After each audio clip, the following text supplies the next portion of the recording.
Bismillahirrahmanirrahim. Alhamdulillah. Wassalatu wassalamu ala Rasulillah nabiyina Muhammad wa ala alihi wa sahbihi ajma'in wa ba'd. Kita masih lagi berada dalam faslun fi adabil wudu. Ini suatu fasal pada menyatakan adab mengambil air sembahyang. Dalam pelajaran kita lepas, kita telah belajar bagaimana cara-cara ambil wudu. Dan setelah selesai ambil wudu, apakah bacaan yang diajar oleh Rasulullah sallallahu alaihi wasallam yang kena kita baca. Maka apabila selesai engkau daripada mengambil air sembahyang, maka angkatkan kepalamu ke langit. Mana sudah ambil air sembahyang, kita tengoklah ke depan lah mana. Dan baca olehmu, asyhadu an la ilaha illallah wahdahu la syarikalah wa asyhadu anna Muhammadan abduhu wa rasuluh subhanakallahumma wa bihamdika asyhadu an la ilaha illa anta amiltu su'an wa zalamtu nafsi astaghfiruka wa atubu ilaik faghfir li wa tub alayya innaka antat tawwabur rahim. Allahumma ij'alni minat tawabin waj'alni minal mutatahhirin waj'alni min ibadikas salihin waj'alni sabura syakura waj'alni azkuruka dhikran kathira wa usabbihuka bukratan wa asila. Ini doa ini, bacaan ini dikumpul oleh Imam Al-Ghazali rahimahullah ta'ala, sebahagiannya daripada hadis-hadis yang sahih, tapi dia jamak semua sekali bacaan jadi satu bacaan. Kata Imam Ghazali rahimahullah ta'ala, barang siapa membaca segala doa ini di dalam ia mengambil air sembahyang, nascaya keluar sekalian dosanya daripada anggotanya dan dipeterikan, dicopkan, mana dipeterikan, disilkan atas suratan yang tersebut dalamnya pahala mengambil air sembahyangnya itu dengan cop, dan diangkat baginya di bawah aras. Maka sentiasa ia mengucap tasbih akan Allah Ta'ala dan mengucap takdis, membersihkan Allah, ia akan dia, dan disuratkan baginya pahala yang demikian itu hingga hari kiamat. Ini kata-kata Imam Ghazali dalam Bidayatul Hidayah. Ia mari daripada hadis Nabi sallallahu alaihi wasallam, iaitulah hadis yang diriwayat oleh Sayyidina Umar ibn al-Khattab. Umar ibn al-Khattab radhiyallahu ta'ala anhu kata Umar, sabda Rasulullah sallallahu alaihi wasallam, man tawadda'a fa ahsana al-wudu. Sesiapa yang ambil wudu dan dia elok wudu dia tu, basuh betul-betul, buat seperti mana yang diajar oleh Nabi sallallahu alaihi wasallam. Basuh dia biar rata airnya dengan 3 kali. Habis tamat wudu, siap basuh kaki, dia baca apa yang dia baca? Asyhadu an la ilaha illallah wahdahu la syarikalah wa asyhadu anna Muhammadan abduhu wa rasuluh. Bacaannya setengahnya ada dalam Imam Ghazali sini. Allahumma ij'alni minat tawabin waj'alni minal mutatahhirin. Ini bacaan yang pendek, yang ringkas. Kalau kita boleh baca yang ni pun cukup dah, daripada tak baca. Boleh kita baca, asyhadu an la ilaha illallah wahdahu la syarikalah wa asyhadu anna Muhammadan abduhu wa rasuluh. Allahumma ij'alni minat tawabin waj'alni minal mutatahhirin. Apa yang kita dapat? Kata Nabi sallallahu alaihi wasallam, futihat lahu thamaniyatu abwabil jannah yadkhulu min ayyiha sya. Allah Ta'ala buka 8 pintu langit. 8 buah pintu langit dibuka. Orang yang baca doa ni mana pintu dia nak masuk, dia pilih pintu 1, pintu 2, pintu 3. Ini kelebihan yang begini besar kalau kita baca, ambil wuduk dengan sempurna, kemudian kita baca doa selepas mengambil wuduk. Tanda hadis ni diriwayat oleh Imam At-Tirmizi, sanad dia kata ulama sahih. Jadi bacaannya ada tadi. Jadi banyak lagi bacaan-bacaan lain yang kita boleh ambil daripada hadis-hadis yang sahih, yang warid, yang datang daripada Nabi sallallahu alaihi wasallam, yang bagaimana kita dah jelas dah, ada semuanya telah dikumpul dalam kitab kita Hisnul Muslim, Perisai Muslim. Dan sabda Nabi sallallahu alaihi wasallam diriwayatkan, inna man dzakarallaha 'inda wudu'ihi tahharahu Allahu jasadahu kullahu wa man lam yadhkurillaha lam yathhur minhu illa ma asabahul ma. Artinya bahawa barang siapa menyebut zikir akan Allah, yakni doa yang dalam air sembahyang itu. Doa ambil air sembahyang ni kalau kita baca pada ketika ia mengambil air sembahyang, nascaya mensucikan Allah Ta'ala akan segala badannya. Dan barang siapa tiada menyebut zikir Allah pada ketika ia mengambil air sembahyang, tiada suci daripadanya melainkan anggota yang kena air sembahyang saja. Mana kalau kita sudah ambil air sembahyang, kita tak baca doa tadi, Allahumma ij'alni minat tawabin, dan doa-doa lain yang diwaris daripada Nabi sallallahu alaihi wasallam, maknanya kita sucinya anggota yang kena air saja. Jadi yang kita ambil wuduk ni yang kena air berapa anggota? Tangan, muka, kepala dan kaki.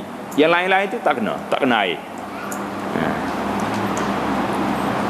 Tulis tu hadis ni rawahu ad-Daruqutni. Hadis ini diriwayat oleh ad-Daruqutni.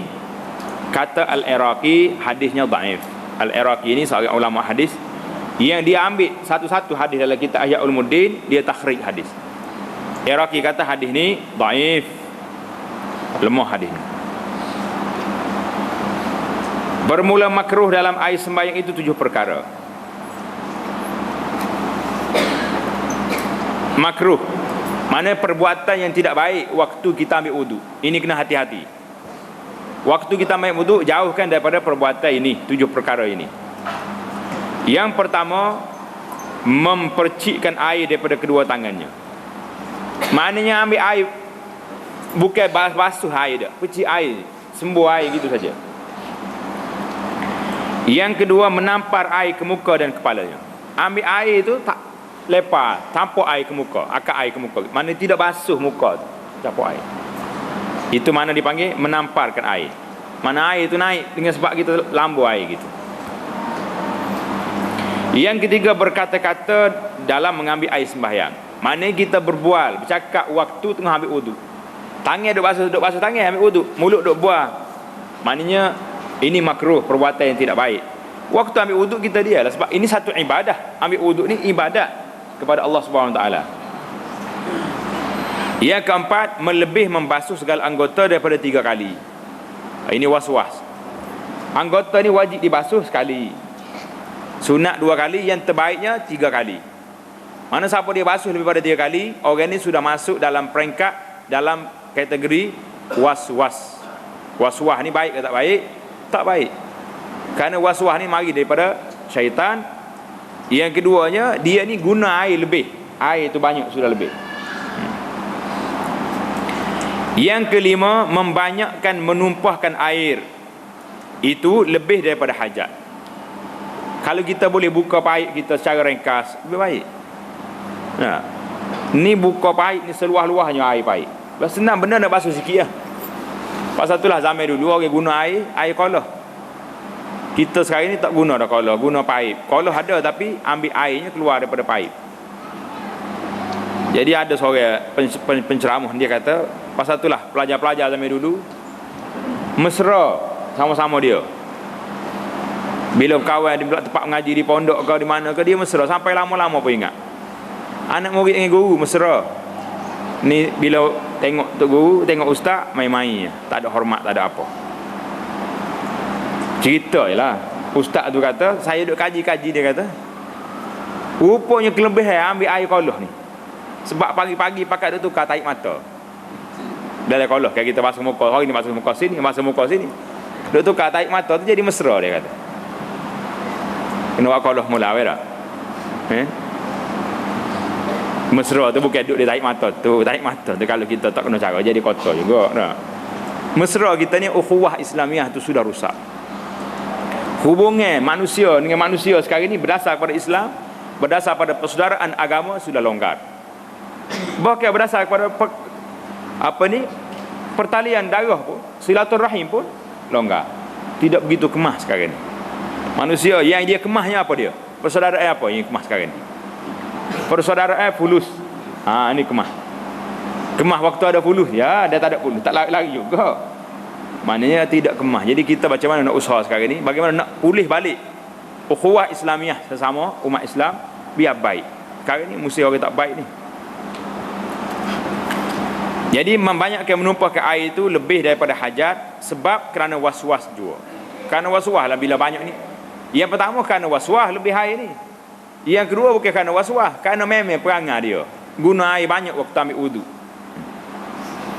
Kerana bagi orang yang was-was itu syaitan menyukakan dengan mereka itu, dinama akan dia walhan. Jangan buh nama anak walhan. Walhan ni nama syaitan yang duk ganggu orang ambil wudu. Kenal nama dia? Nama apa kapten syaitan hak bagi konsep orang ambil wudu, nama apa? Walhan. Ada nama kita walhan? Kalau ada kawan-kawan kita yak tukar weh, kata ni nama tak molek ni. Nama dia syaitan hak mari kacau orang ambil wudu ni.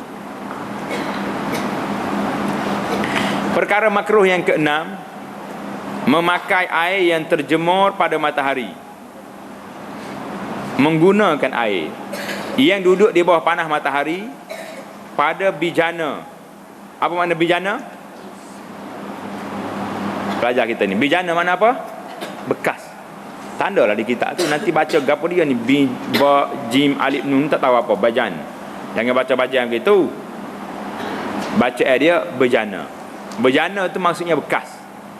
Sama ada dia ni berdi ke apa saja, itu dia panggil bekas air. Bejana ni yang menerima tukul. Tukul ni maksud apa? Karak. Dia main besi buruk ni karak molek ni. Jangan main dah. Benda-benda buruk ni. Tukul dia panggil ni, bahasa dia ni. Maknanya air hidup dalam bekas yang berkarat, duduk pula di bawah terik matahari panas. Di mana? Pada negeri panas pada ketika itu. Ini makruh kalau guna air duduk dalam bekas yang berkarat, daripada besi ke apa yang berkarat. Naknya syaratnya di negeri panas. Kerana air ni bila duduk dalam bekas ni, dia akan keluar macam minyak gitu air. Jadi kalau guna dia mungkin boleh bawa pada penyakit. Itu pasal jadi makruh. Yang ketujuh, memakai air yang sangat panas atau yang sangat sejuk. Air panas sangat, duduk tengah panas, kita ambil panas, ataupun terlalu sejuk. Ni di negara-negara yang panas lah. Negara panas macam contohnya kalau di Arab Saudi, di Mekah, musim panas cukup berat air dia. Kalau musim sejuk pula, Masya Allah, kena rebus lah air, atau guna alat pemanas air baru boleh guna. Kalau tidak, berat kita. Mana itu semua tu perkara-perkara yang menghilangkan khusyuk waktu kita ambil wudu. Guna air panas sangat berbahaya. Pasal tu dalam Islam ni dia mendidik. Islam agama yang mendidik manusia supaya jadi sederhana. Kita diajar suruh kita susah. Dia mau kata apa? Mana boleh Islam tak susah? Susah. Kena bangun waktu pagi, subuh bangun dah. Orang tengah tidur bangun. Kalau kita tak bangun sembahyang subuh pun, orang lain dulu pada kita lagi bangun. Setengah kawan kita ni pukul 5 dia bangun dah. Duduk di tempat ni, nak pergi mengajar di Kota Baru. Kerja di Gua Musai. Pukul 5 dia boleh bangun. Kerana dunia dia boleh sanggup pergi pukul 5 pagi pergi kerja, pukul 5 petang balik, maghrib sampai rumah. Hari-hari bulan. Tapi kita nak bangun untuk Allah SWT, kita rasa berat, rasa susah. Itu yang jadi masalah. Bila iman kita lemah, tidak segagah iman dengan fulus. Iman dengan fulus, pukul 5 pagi sanggup bangun, tak sanggup bangun? Sanggup. Ketahui olehmu bahawa sekalian yang tersebut dalam mengambil air sembahyang itu ada dalamnya sunat, ada yang fardu. Imam Ghazali rahimahullah ta'ala dalam kitab ni, dia tak bagi tahu yang sunat, yang wajib, yang makruh. Dia bagi tahunya buat macam ni, ikut apa yang diajar, yang diambil daripada hadis Nabi sallallahu alaihi wasallam. Pasal itulah waktu sapu kepala, macam mana dia ajar? Waktu sapu kepala dia ajar penuh supaya kita buat sapu kepala dengan dua tangan, turun ke depan balik. Bukannya colek macam apa tuan? Tak ingat dah. Colek dua jari masuk atas kepala ini apa? Tidak sampai matlamat nak sapu kepala. Ada hikmah. Setiap benda ada hikmah. Kenapa sak masuk muka? Kenapa basuh kat tangan, basuh kaki? Belakang tak basuh. Sebab apa? Sebab inilah anggota-anggota yang terlibat dengan terdedah kepada kumai-kumai, terdedah kepada debu, terdedah kepada maksiat. Tangan, dialah jujamuh benda. Kalau nak buat maksiat boleh juga. Kaki, hak ni lah jalan lagi tempat maksiat. Mata duk tengok benda. Siapa tapal ni pasal otak duk mikir. Dia panggil apa ni? Komputer dia ni duk mikir sini. Sapu tak air tu. Biar sejuk. Pasal panas-panas ni mari pada syaitan. Bila sejuk tu dia akan jadi turun balik graf dia. Dia nak buat benda-benda maksiat. Kalau kita belajar satu persatu, hikmah ambil wudu, hikmah salat cukup banyak. Memang cukup kaya hikmah dalam Islam ni, cukup besar. Yang patutnya kita tahu, baru kita rasa nikmat beribadat kepada Allah Subhanahu Wa Taala. Jadi bila kita ambil wuduk yang sempurna berdasar kepada hadis Nabi sallallahu alaihi wasallam ajar kepada kita, tidak kita buat semua, tak kira yang fardu yang sunat semua jalan. Jangan ada kata ni sunat. Jangan itu pada sunnah. Bermula fardu air sembahyang itu 6 perkara. Mana fardu dalam kita ambil wuduk ni ada berapa perkara? Ada 6 perkara.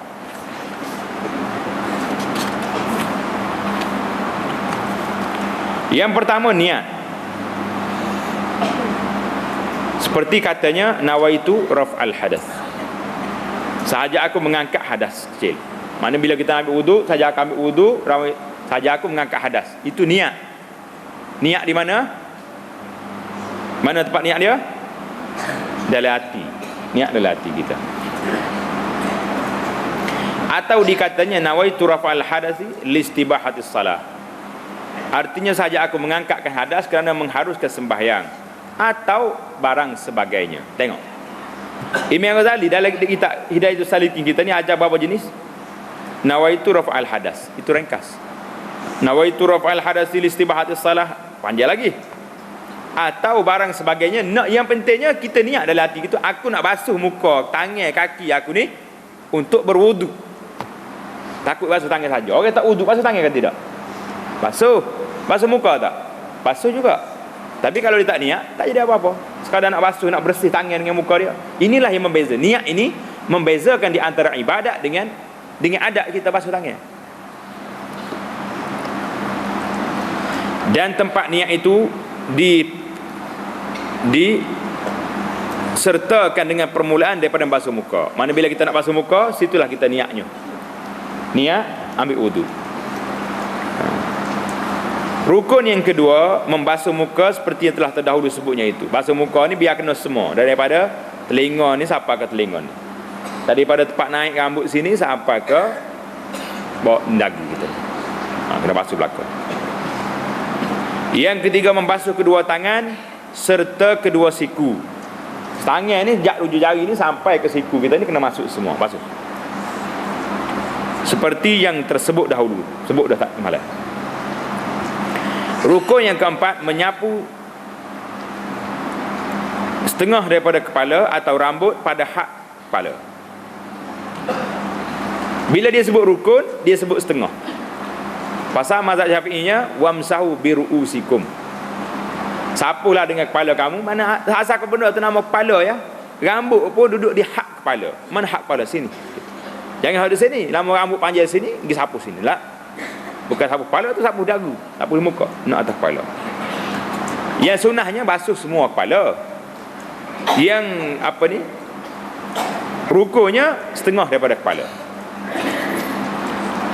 Atau rambut yang pada hak kepala. Mana pada hak kepala, duduk dalam sempadan kepala. Itu mana hak kepala. Kepala kita cakap mana. Dalam kepada orang panggil kepala, rambut di situ boleh sapu. Yang kelima, membasuh kaki serta mata kaki. Basuh kaki serta dengan buku lali. Yang keenam, tartib. Pasal itulah istilah orang tua ambil air semaya ni, berapa rukun dia? Berapa rukun salat? Berapa rukun ambil wuduk? Rukun dia 6 perkara. Barulah masuk dalam pecahan dia. Apa dia pecahan saat ni? Dia istilah dia panggil pak basah, 2 kering. Mana yang kering? Niat dengan tertib. Ni kering. Orang lain tu semua kena air belakang, jadi basah. Sedap juga istilah tu tak? Jadi mudah ingat. Pasal itulah setengah orang buat pantun, buat nazam, buat abiyat syair. Semua tu nak mudah ingat. Adapun yang lain daripada fardu yang 6 itu, maka iaitu semuanya sunat muakkad. Apa makna sunat muakkad? Sunat yang disuruh kita buat, suruh buat. Madmadah, berkaumur, istinsyak, masuk air dalam hidung, basuh semua kepala. Ini sunat yang perlu kita buat, yang mesti kita buat. Kerana Rasulullah sallallahu alaihi wasallam tak tinggal benda tu. Selalu sentiasa Nabi kita buat. Dan fadilatnya itu amat banyak. Fadilatnya makna kelebihannya amat banyak, dan pahalanya amat besar, dan yang meninggalkan akan dia amat rugi. Siapa dia tak buat, hak sunat ke hak wajib tak sah kalau tak buat. Tapi hak sunat ni kalau tak buat, orang ni mendapat kerugian yang amat sangat. Buat sikit dapat pahala banyak, kenapa tak rugi? Dan jikalau ada cedera yang fardu, apa makna cedera? Maknanya fardu wuduk kita ada sedikit kekurangan, nascaya menyempurna akan dia oleh segala yang sunat itu. Hak sunat ni akan tolong menyempurnakan, sempurnakan hak fardu kita kurang tadi. Ini kelebihan kita. Sama juga dengan salat semaya, sama juga. Kalau kita semaya fardu ada sedikit khayal, tak apa khusyuk, tapi kita ada semaya sunat, boleh menampal, tepek balik yang mana-mana koyok-koyok, yang mana tercala di dalam semaya fardu kita. Penting tak penting semaya sunat? Amalan sunat sangat penting. Wallahu alam. Habislah kita dalam bab wuduk habis. Faslun fi adabil ghusli. Faslun fi adabil ghusli. Ini suatu fasal pada menyatakan adab mandi junub. Habis dah kita bab wuduk, nak mandi pula malam ni. Nak belajar mandi macam mana Maka apabila engkau kedatangan janabah. Apa makna janabah? Junub. Kalau kamu kena junub ni daripada mimpi atau jima. Benda-benda yang menjadikan seorang itu berjunub, kena mandi, dia bermimpi. Kalau mimpi tengok hantu, tak apa. Mimpi yang mengeluarkan air mani dia, barulah kena. Atau jima, ini suami isteri melakukannya. Ataupun haidnya orang perempuan yang sudah sampai balik dia tu akan keluar haid. Itu biasalah, setiap bulan dia akan mari haid. Atau nifas, ataupun darah yang keluar kerana bersalin. Orang beranak dia akan keluar darah. Keluar darah ni, maka dia kena mandi.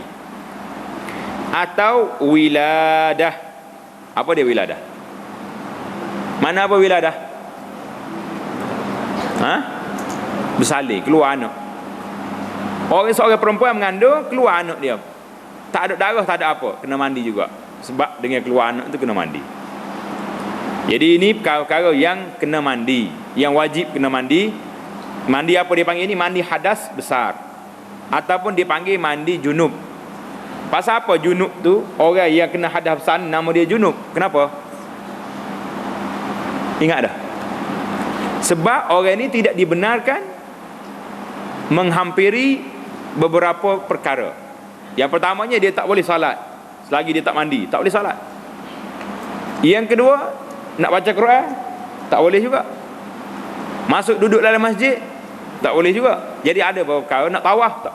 Jadi banyaklah sebab-sebab dia. Kerana itulah nama dia junub. Maknanya orang ni dijauhkan daripada tempat-tempat ini yang tersebut. Tahu dah makna junub? Itu makna dia. Bila orang kena salah satu daripada perkara yang tersebut atau kesemuanya, maka ambil olehmu bijana air. Apa dia bijana? Bekas.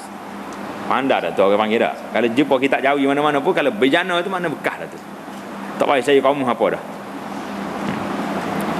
Kalau boleh kita kumpul dalam kitab Jawi yang kita belajar ni, kita kumpul perkataan-perkataan pelik yang ada dalam kitab Jawi ni, buat dia panggil glossary ke apa. Kita kumpul buat macam kamus. Perkataan-perkataan yang pelik dalam yang susah dalam kitab Jawi. Berjana, berkemih. Mak baru ni ingat tak? Kalau di tengah malam apa? Berkemih. Apa makna berkemih? Kemih apa? Buang air kecil. Itu makna kemih. Maka ambil olehmu bijana air kepada tempat mandi, dan basuh oleh kamu akan kedua tanganmu 3 kali. Ini cara di sistem dia mandi ni. Dan hilangkan olehmu yang cemar-cemar, yang kotor cemar atas badanmu. Maknanya ambil air basuh tangan dulu. Kamu dia tengok atas badan kita ada tempat-tempat kotor apa dia, basuh dulu buat situ.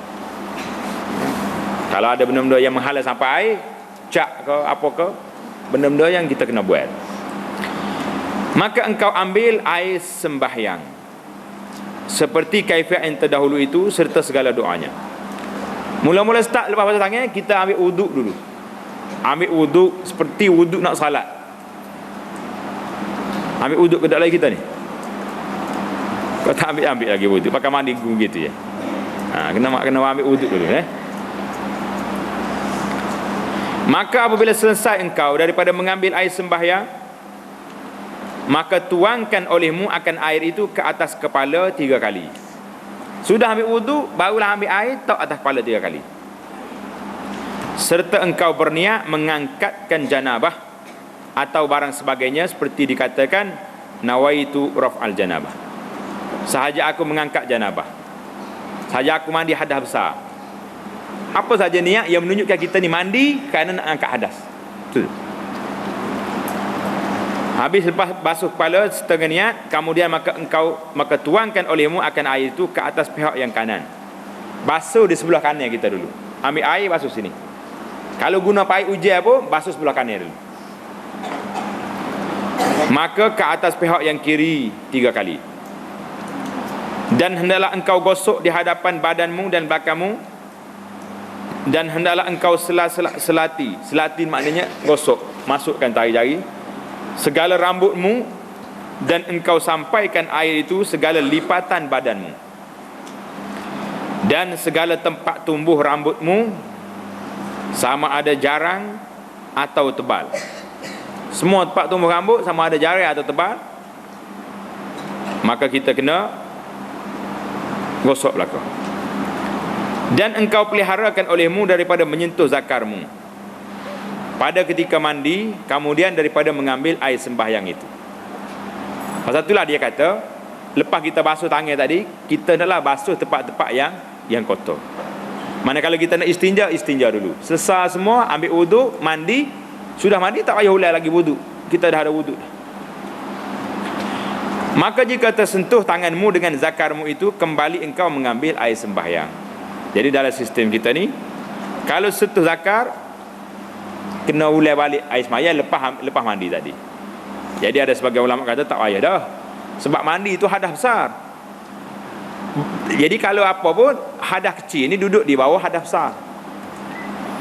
Diumpamakan seperti kita masuk dalam masjid, kita tidak dibenarkan duduk kecuali salat tahiyatul masjid. Betul tak? Tapi kalau orang dah qamat dah baru masuk, tahiyatul masjid masuk di bawah fardu. Pasal dia sunat. Dia kecil, masuk bawah besar. Itu ibarat. Tapi dalam mazhab sini, dia kata kalau sentuh zakar, kena ulang balik ambil wudu. Kamu ketahui olehmu bahawasanya yang tersebut dalam kaifiat mandi itu ada dalamnya fardu dan ada dalamnya sunat. Sama macam wuduk tadi juga. Dan bermula fardu mandi itu 2 perkara. Berapa perkara fardu mandi? 2 perkara. Yang pertama niat, yang kedua membasuh sekalian badannya. Senang. Mandi ni lebih senang daripada wuduk. Sebab basuh semua sekali. Niat dan basuh semua sekali daripada hujung rambut sampai hujung kaki. Habislah mandi sudah. Ringkas dah. Adapun yang lain daripada 2 ini maka iaitu sunat jua. Tetapi saya gia bagi orang yang menjalani jalan akhirat itu, orang yang nak jalan, nak menuju ke akhirat, apa dia kena buat? Bahawa mengetahui akan segala yang sunat pada segala ibadat itu serta mengerjakan dia. Ini nasihat daripada kitab kita ni. Dia kata sebagai orang yang nak pergi ke akhirat, Orang yang rasa dia ni nak berjalan menuju ke akhirat, maka dia kena tahu benda-benda yang sunat dalam semua ibadat serta mengerjakan dia. Kita ambil semua sunat sekali. Kalau kita boleh kekalkan sunat yang biasa dibuat, setiap lepas salat fardu ada sunat, kecuali asar dengan subuh, tak ada ba'diyah, dia ada qabliyah. Kita buat semua. Boleh ke tak boleh? Boleh. Kita belajar sembahyang sunat, yang mudanya, yang tuanya, yang kecil, yang besar, semua sekali sembahyang sunat. Lepas orang azan, sembahyang sunat. Lepas sembahyang sunat, barulah kita salat. Lepas salat, kalau waktu lain daripada subuh dengan asar, kita ada sembahyang sunat pula. Dia panggil sunat apa ini? Sunat ratibah. Sunat mengiringi sembahyang, dulu dan kemudian. Boleh buat. Itu 12 rakaat Nabi kata sallallahu alaihi wasallam, bersabda Nabi sabda, siapa dia jaga 12 rakaat ni sehari semalam, Allah Taala akan bina kepada dia rumah dalam syurga. Sebuah rumah, banglo dalam syurga. Setiap hari dapat. Nak ke tak nak kita? Tak nak. Kalau tak buat tu mana tak nak? Senang ya, tak payah tanya-tanya dah. Kalau tanya pun tak ada apa. Walau buat tu orang nak. Orang tak buat tu orang rasa dia dah kaya dah, tak payahlah banyak-banyak rumah, cukup satu. Ini nasihatnya. Yang sunat itu kita kena ketahui dan kita kena kerjakan dia. Faslun fi adabi tayammum. Faslun fi adabi at-tayammum. Ini suatu fasal pada menyatakan adab tayammum. Dalam kita bersuci, bertaharah ni ada berapa jenis? Suci dia ada berapa jenis? 3. Wudu, mandi, tayammum. Ada lagi satu lagi dia panggil suci daripada suci biasa, yang tak payah niat-niat dah tu. Suci daripada segala kekotoran biasa. Tapi dalam ibadatnya ada 3. Wudu, mandi dan tayammum. Jadi yang ketiga ni apa dia tayammum ni? Apa dia tayammum? Tahu mana tayammum? Pandai ke tak pandai kita? Tak biasa buat. Kau biasa buat. Kena praktik juga ni, belajar biar buat. Maka jika lemah engkau daripada memakai air, mana orang ni tak boleh nak guna air kerana ketiadaan akan dia,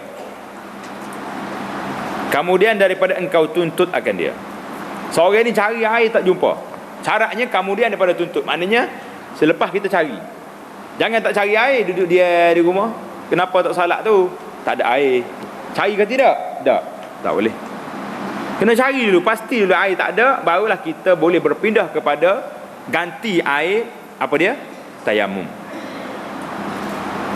Atau kerana sesuatu yang menegahkan daripada sampai air kepadanya. Air ada, tapi nak ambil tak boleh air. Daripada binatang buas. Kalau kita pergi, ada singa depan kita. Belakang singa tu ada sungai ataupun ada telaga, pergi. Nak pergi tak boleh. Kita tayammum. Nak pergi, kawan tu duduk tunggu situ. Kalau pergi mati pula kita tak? Atau ada orang yang berkehendak menghabas akan dikau. Apa makna menghabas? Menahan, menangkap orang. Sana ni binatang, ni orang. Perangai dua-dua serupa, nak ikat orang belakang. Atau ada air, tetapi berkehendak kepadanya kerana dahagamu, atau dahaga taulanmu. Apa dia taulan? Taulan tu apa? Kawan ataupun teman. Itu mana taulan? Tanda taulan maknanya kawan ataupun teman. Kena ada taulan. Kalau taulan panggil saing dia. Senang. Mana air ada, tapi air sikit. Ada banyak ni air. Orang ada 10 orang, semuanya dahaga. Kalau ambil wuduk, mungkin boleh 2 orang sepotong. Boleh 2 orang. Tak cukup juga nak ambil wuduk. Tapi kalau minum 2-3 teguk seorang, hilang juga dahaga. Nah. Maka kita kena tak boleh guna air untuk minum, kita tak boleh guna air untuk wuduk, kita guna wuduk dengan kita ambil tayamum air ni untuk minum. Atau air ada air tetapi milik bagi orang lain daripadamu. Air ada tapi orang kepunyaan orang nak ambil tak boleh. Padahal tiada dijual akan dia melainkan lebih daripada harga yang beradat pada waktu itu dan pada tempat itu. Dia kata awak nak air saya ni boleh, tapi saya nak jual. Biasa air gini ni, air mineral ni orang panggil RM1 sebotol. Dia nak jual RM20, ambil nak air RM20. Itu sudah lebih daripada adat biasa, tak boleh. Kita boleh tukar kepada tayamum. Tapi kalau RM1 dia nak jual RM2, biasa ya tu. Lebih sangat adat. Atau bagimu luka atau penyakit engkau takut binasa akan dirimu, atau takut binasa suatu daripada anggotamu. Berapa jenis dah? Itu perkara-perkara yang membolehkan kita berpindah dari air kepada tayamum. Yang pertama sekali, tak ada air. Yang kedua, ada air, nak ambil tak boleh, ada singa. Ataupun kalau kita keluar daripada rumah kita ditangkap oleh polis. Ataupun air ada tapi kepunyaan orang, dia tak nak bagi free, kena bayar dengan harga yang berlipat ganda mahal. Ini semua ni cerita-cerita mungkin agak susah. Tapi yang terakhir ni ramai orang berlaku. Kalau kita kena luka di tangan kita luka, nak air tak boleh, nak basuh dengan air tak boleh. Doktor kata kalau basuh dengan air lambat sembuh, lambat siar dia. Ataupun luka kita ni sudah dalam balutan apanya. Macam mana nak buat? Tak payah salat. Tak payah. La, kita kena salat, kita kena sembahyang, tapi boleh ganti dengan tayamum. Ambil tayamum, ganti dengan daripada guna air. Air tak boleh guna, tayamum. Tapi inilah masalah orang kita sekarang ni. Kalau kita pergi melawat di hospital, mengawak di rumah sakit, ramai sekali orang yang tak nak sembahyang, tak nak salat. Alasan dia sakit, macam mana nak salat? Walhanya sakit waktu ni lah, waktu manusia sangat berhajat, dekat dengan kubur dah ni orang sakit ni.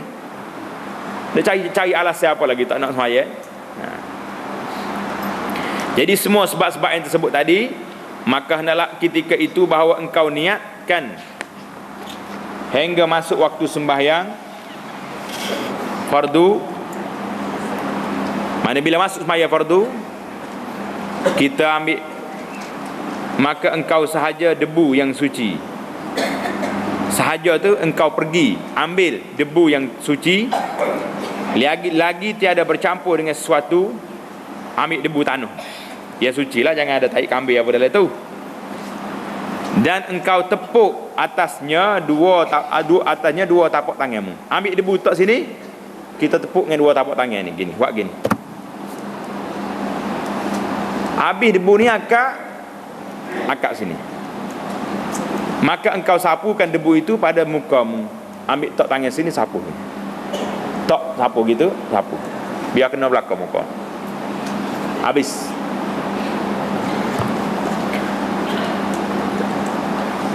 Sekali, dan niatkan olehmu ketika itu mengharukan sembahyang, seperti engkau kata, nawaitu tayammuma listibahati salatil fardi. Sahaja aku tayamum kerana mengharukan sembahyang fardu. Dan seumpamanya, maknanya biasalah kita kata saja aku tayamum. Dan tiada wajib menyampaikan debu itu kepada tempat tumbuh rambutnya, sama ada jarang atau tebal. Tak payah naik sampai atas ni. Tok di dahi kita ni, orang panggil hak muka. Sini sapu turun.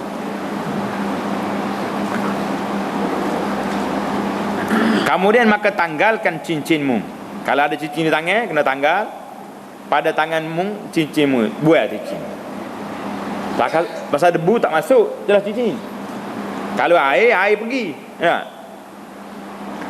Maka tepuk olehmu akan tapak tanganmu yang kedua ke atas debu, serta engkau jarangkan segala jarimu, dan sapu olehmu akan kedua tanganmu serta kedua sikumu. Tadi tepuk yang pertama untuk muka.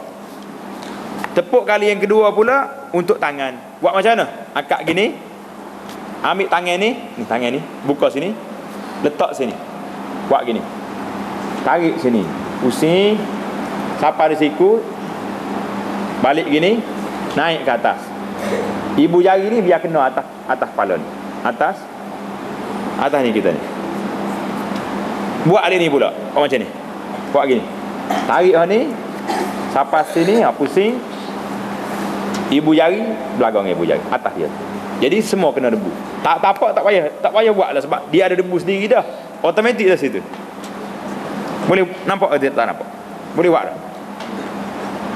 Ini perbahasannya dalam mazhab Syafi'i. Kita kena tepuk 2 kali. Sekali untuk muka, sekali untuk tangan. Sampai ke siku.